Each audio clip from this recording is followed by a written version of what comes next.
let's talk about the last game before we talk about the current game. I thought you might have good success, but I don't know if anybody saw that success coming outside of the walls of Jefferson Forest High School. No, and truthfully, man, obviously I felt pretty good going into that game. But if you'd have asked me, hey, what's your prediction on the final score of this one? I don't know that I would have had the margin quite that high, but man, our kids, they were dialed in, they were locked in, man, they were ready for that one. And every single one of them across the board, they went out there and executed their role. They did their job to a T, man. Everything that we preach week in, week out of understanding your role, executing your role to the best of your ability, trusting the guy next to you to do the same, like. They bought into that. They did that, and man, to have that level of success in a regional championship game, it was awesome. I don't think you look around to see if Bob Alvis is there before the games, but obviously I was not there. But from what I heard, Charleston Harris returned first play or one of the first plays for a touchdown and kickoff return? Gabe Barnett. It was Gabe Barnett, number 2. Gabe Barnett, yeah. Even worse. Well, you should have been there, Bob. You should have seen it. So, yeah, I mean, and you talk about a way to start a game off, man. And Gabe has kind of been one of those guys who he's had that role for us kind of throughout the year as a kickoff return guy and has had some big returns in the past, but I don't think any of them were as big as this one, man. To set the tone that early in a regional championship game, I mean, literally the first play to take that back to the house, man, it was awesome. It got the sideline excited. It got our fans excited. It kind of got the momentum rolling in our favor. And truthfully, I don't know that we ever gave it back to them the rest of the game. So would you say that you delivered the first punch and you didn't get punched back? I mean, I would certainly, yeah. I mean, you score on the opening kickoff return. I think that qualifies as delivering the first punch. But I think GW responded in their first offensive play. They ripped off for 20 yards. And then even coming out of half, we had a pretty good margin going into halftime. I want to say it was maybe 27-0, something along those lines. But they got the ball, they drove down and they scored right away. And so at that point, it's one of those things where momentum is starting to swing to their side, and credit to our guys offensively for coming out and putting a drive together and punching it in to keep that 4-touchdown margin. Because again, they scored on their first drive in the second half. If we go 3 and out, punt the ball back to them, and they score again, now we're talking about a totally different game, right? And that's just kind of the nature of high school football, right? Momentum is huge, and so for us to be able to recapture that momentum that, I think they punched back a little bit to start the second half. For us to get that momentum back was a big part of the margin going to where it did in that game. You kind of hit – sorry, I didn't mean to cut you off at the end. You kind of hit the nail on the head right there. How important is it for high school kids on athletic teams especially to learn, hey, we might have to take a punch here. We might have to take a punch there, but we can't stop punching ourselves. Yeah, it's something that we preach to our team week in, week out. It's a conversation that I have with them before every game, is that there is going to be adversity at some point in this game, right? It is not, we are not going to go out here and win the game 100-0, right? That other team practices, they are going to have success somewhere along the way. What's important is not the adversity itself. It is how we respond to that adversity, right? And I think the gauntlet that we've gone through from a schedule standpoint, having played some of the top teams in the area, LCA, Heritage, having come out of a tough playoff game against Handley where we experienced a ton of adversity. So to have that experience in our back pocket going into it, I think just ultimately prepares us to, hey, whatever comes our way, we're going to weather the storm. We're going to come out and we're going to, again, buy into our role, execute our role, trust the guys next to us to execute theirs, and keep it going. I think you and I can debate and disagree with the best of them. I don't know that I would label adversity and taking a punch as the same thing. All right, so give me your definitions here. Well, I mean, adversity, I think you can, you could jump off sides twice, and that's adversity. I think the other team has to give you the punch. I don't think you can give yourselves the punch. Well, so maybe adversity is the broad category, and you can put the punch underneath the overall category of adversity if you want to go that route. But I would say, GW, for instance, like them kicking the ball off to us and us returning the opening kickoff for a touchdown, like that is adversity on their end, right? That is, hey, all of a sudden, first play of the game, we're in a 7-0 hole, or our extra point got blocked, so 6-point hole. Like, how do we respond at that point, right? How do we handle that adversity? And it's the same thing, talking about us. Last 2 weeks ago, we're playing Handley. First, maybe second offensive play. We rip off a 55-yard run, and one of the best players, one of the best leaders, senior captain on our team, Dax Rowling, gets hurt, and he's out for the game, right? That's adversity. How do we handle that? How do we handle that as a football team, knowing that, hey, this guy that we have depended on to play a huge, huge role on our team, offensively, defensively, and special teams, all of a sudden he's out, and so now we're asking guys to step into roles that maybe they're not as comfortable with. That's adversity. So how do we handle that, right? Do we hang our heads? If maybe the guy stepping in for Fax, he gives up a big run, does he hang his head and tuck his tail? Or does he understand that, hey, like, this is adversity. We're in it right now. It ain't about the adversity itself. It's about how we respond to it, man. I think there's a lot of different varieties. I think it can come in a lot of different ways. Sometimes it is self-inflicted. You turn the ball over, you fumble the football, that's adversity. You throw a pick, that's adversity. You give up a big run on a missed tackle, that's adversity. Some of it comes from the other team, right? Like, I'm sure GW didn't go out there and intentionally give up a kickoff return for a touchdown. I doubt it. It can come in a lot of different varieties, but at the end of the day, it's about how your team responds to it, man. And I think all year long, our team has been able to weather that storm and respond to it in a positive way. And maybe it is taking a punch from a physical football team and going out and being ready to deliver one when we get the ball back, right? It can come in a lot of different forms and fashions, but at the end of the day, you got to be ready to weather it, and you got to be ready to respond to it. Before we talk about state semifinal, one more question. It's actually going to date back to Hanley. Wasn't it Gabe Barnett on Hanley's D1 receiver? Yes. Yeah. So Gabe Barnett did a phenomenal job playing against the receiver that you and I had actually talked about going into that week that I thought pretty highly of and still do think pretty highly of. But yeah, Gabe did an excellent job all day in coverage, and I think limited a really, really good player to I want to say it was one catch on the day. And one other thing that I want to highlight about Gabe Barnett, because we're talking about him right now, he had a huge kickoff return against GW. I think the biggest play that Gabe Barnett has had maybe in his entire career as a JF football player, and it's one of the biggest plays that we've had all year, and it's something that not a lot of people will notice. In that John Hanley game, we're going through adversity, right? We're not moving the ball as well as we'd like to on offense. We're not putting up points in the manner that we'd like to. I want to say it was 10-7. Hanley had the lead. They got the ball on offense. They ripped off a big 20-yard run. The very next play, they rip off another run, and they've got their kid in the open field, and he is running down the sideline, and he looks like he is poised to score a touchdown. And at that point, it's going to be 17-7. We haven't been playing great on offense. We've had some self-inflicted stuff going on with penalties. Like, it would have been hard for us to come back from a 2-score margin at that point. Gabe Barnett was the backside corner, and that dude hustled his butt off to get across the field and make a touchdown-saving tackle at about the 15-yard line. And we ended up holding them to 4 and out. I think that was when we got the strip sack fumble on 4th down to get the ball back. And, like, that one play, like, that changed the entire course of our season, right? Because if they score right there, I don't know if we win that game. The fact that he made an effort play is the backside corner running across the field to make that, like, dude, I'm getting goosebumps talking about it right now. Because, like, to me, that is what it is all about, right? It is my role on this play to make the touchdown saving tackle. I am going to give full effort, full attention to detail. I'm going to haul my butt across the field and go make that tackle. And it was huge for us, man. That every bit as big as returning the opening kickoff for a touchdown in the regional championship game. Silly question. Is it a better play because he came from where he shouldn't have been to make it?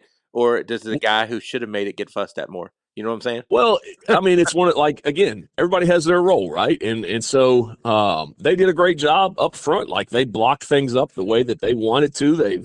They got the numbers that they needed to on the front side of the play in order to have their guy, make a breakaway run. But at the end of the day, like, it is that backside corner's job on every run away from him. Like, first, we got to make sure there's no boot, there's no play action, there's no deep shot coming, no trick play, double pass, or anything like that. Once I know it is a run and it is a committed run, it is my job as the backside corner to go make the touchdown saving tackle every time. And it's rare that you're going to actually have to do that, right? Because usually the guys on the front side of the play they'll make the tackle for a 10, 15-yard gain if it even gets that far. But, like, you got to be ready to do it every single time. And, like, it's that attention to detail. It's that focus. I mean, I can't tell you how many times you're going to turn on a film and you look at a long run and then you go rewind it and look back from the start and you check the backside corner and he's jogging on the backside because it's the play away from him. Well, like, if you jog on the backside, you're not going to go make that tackle. And so, like, man, it is that attention to detail. It's that effort, intensity, focus that you got to bring every single play because it's only going to happen 1 out of every 90 times, right? I mean, we're pretty good on defense this year. We haven't given up a ton of long runs, but, like, you got to be ready every single time. And so for him to make that play in that moment, man, like, it was huge. It was awesome. I'll tell you what, if you listen to anything that is written on social media or anything like that, speaking of backsides, your backside should be in trouble this week against a good team out of the Richmond area who really whipped Dinwiddie's backside too. And a lot of people don't do that. Um, you in trouble this week? No, man, no. Everybody is a good football team at this point in the year, JF included. And look, that's not me taking anything away from Varina because they are a phenomenal football team. Like, I mean, truly, like again, they're playing in state semi. They beat a really good Dinwiddie team. They came out of their regional champions. They beat some good teams along the way. Like, yeah, they are really good. But like you and I have talked about it all year. That's noise, man. That's not something that as a JF football team we need to concern ourselves with because our concern is all about us. Is it noise Our or fuel?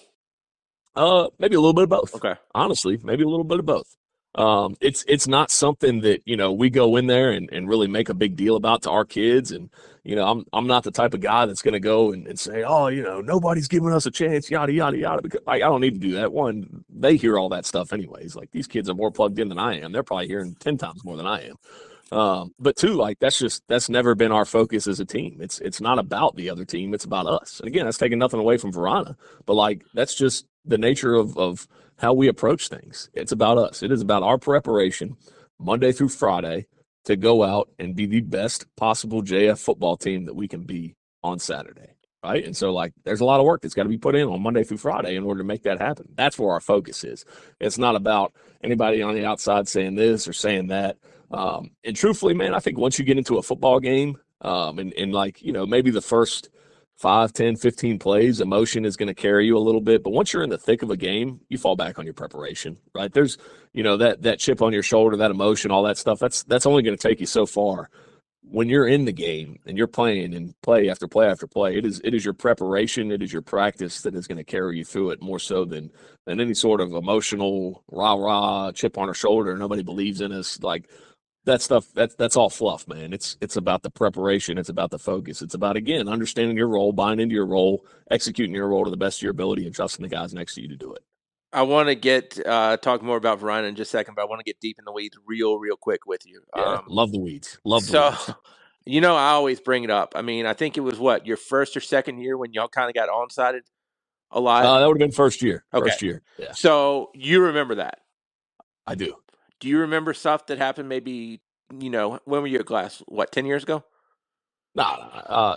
This is my Not that fifth old. year at JF. God, it's getting close. Okay, Honestly, 18. I got to Glass 2018. I was there 18, 19, and then spring okay. of 21. So 18, 19. We'll say 6 or 7 years ago, you're at Glass. Is there something that kind of got in your crawl that you can still use today? I don't want to say you harp on it, but it can be that one little needle in the haystack that JT Cruz can use for motivation, and he's going to, I don't want to say coach harder, but bring it up a little bit more. You know what I'm saying? Does that make Um, sense? I do. Honestly, like that's just not. I'm not really wired that way, and maybe other guys are. But like, if there's anything from my time at Glass that is helping me right now, it is maybe mistakes that I made Okay. and that I'm learning from, and like will not make those mistakes again. And so, like a perfect example of this. Okay, my first year at Glass, we were playing Blacksburg in the regional championship game, and it is 4th and goal on the 1, and we have been a shotgun team all year long. All year long, we've been a shotgun team. We might have lined up under center, I don't know, maybe 10 times, and like not at all since like week 5. 4th and goal on the 1, and my quarterback is like begging for a QB sneak. He's like, man, I can do this. Like, let me sneak this ball. Let me punch it in. Let me do it. Like, all right, man. Like we haven't gone under center in a while. Like we sure, yes, I got this. They even get on the sideline. I think we were coming out of timeout or injury or something like that, and they took a couple under center snaps. And did it that way. It's like, all right, we're calling this quarterback sneak and we're going. We go out there, went for the quarterback sneak, and we fumbled the exchange. And we didn't get the fourth down, and we ended up losing that game. And that fourth down stop was huge for them with momentum and all that stuff.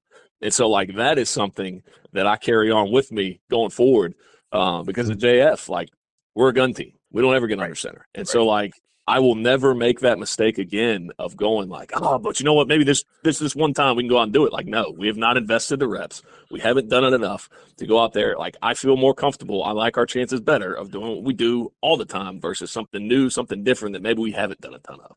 And so it's more those side of things that I carry with me than any like specific thing that happened that's going to have to give me motivation to like find an extra gear to succeed. Man, I'm already motivated enough to win. I don't need anything extra. Do me a favor. Remember that for after the season, we're going to talk about the shotgun versus under center on a deeper Love dive. to. Right So now we're talking about the weeds, man. I'm all for it. I'll tell you this, and this is for everybody listening to this podcast. When you get JT Cruz talking about a football related matter, even if you're dumb as a brick about it, if you can get him going to the wheelhouse, he loves it. So, I will talk ball all day, every day. You know that. how D1 loaded is the team you're facing in Varina? I'm sure they got some kids over there with offers. I think they got, I don't know, maybe one, two, three. I have not counted. Right. I watched the thought there were a film. couple biggies. Is what I'm I sure. was I'm sure. I mean, referencing. they got a ton of talent over there. Right. There's no question. GW had a few D1 kids too. I mean, that's just you play good teams. They're going to have some guys with scholarships on What do you guys have to do to win? I know it's simple, and I know you've probably answered it about 1,000 times. But is there anything different than what you tell me normally? Can I give you the answer of score more points than them? Am I allowed to do that this time? Sure. Outside of scoring more points, is there anything different though? Because I mean, I'll be honest with you. I think the nerves are going to get a little bit. People are going to get a little more tight. Yeah, I think that's part of it. Weather the storm early on, right? Of playing in a big time football game again, falling back on our preparation. Understanding that like I don't have to be a superhero out there. I gotta do my job, right? I gotta do my job. I gotta trust the guy next to me. It's when I all of a sudden on defense I try and go out there and make every single tackle. Now I'm jumping out of my gap. I'm doing things I shouldn't be doing. That's when big plays happen. Can you be a comeback team if you have to be? Absolutely, Okay. absolutely. We've done that in the past. We've had to come back and win a game 2 weeks ago against John Hanley. We found a way Right, to but do it. y'all control the ball really well. Y'all control clock really well. Is the point I'm making. Yeah, and truthfully, I think that's our style of football, and so that's the style of game that we plan to go out there and play. And if conditions change and we're not able to play that style of game, then yeah, we'll weather it and we'll do what we got to do. But ultimately, to go out there and win that game, control the line of scrimmage, no catastrophic mistakes on special teams, and at this point in the year, honestly, I think it's make a big play on special teams. Past couple of weeks, we've found a way to do that. Right, last week it was returning that opening kickoff against GW 2 weeks ago against John Hanley. It was getting a big time block punt. And so I think, none of that on our end, and then finding a way to do that to make a big play on special teams on the other end. I think those would go a long way to helping us win that football game. Best of luck on Saturday. Hey, I appreciate you, Bob. Thank you, man. JT Cruz on the Sports Buffet.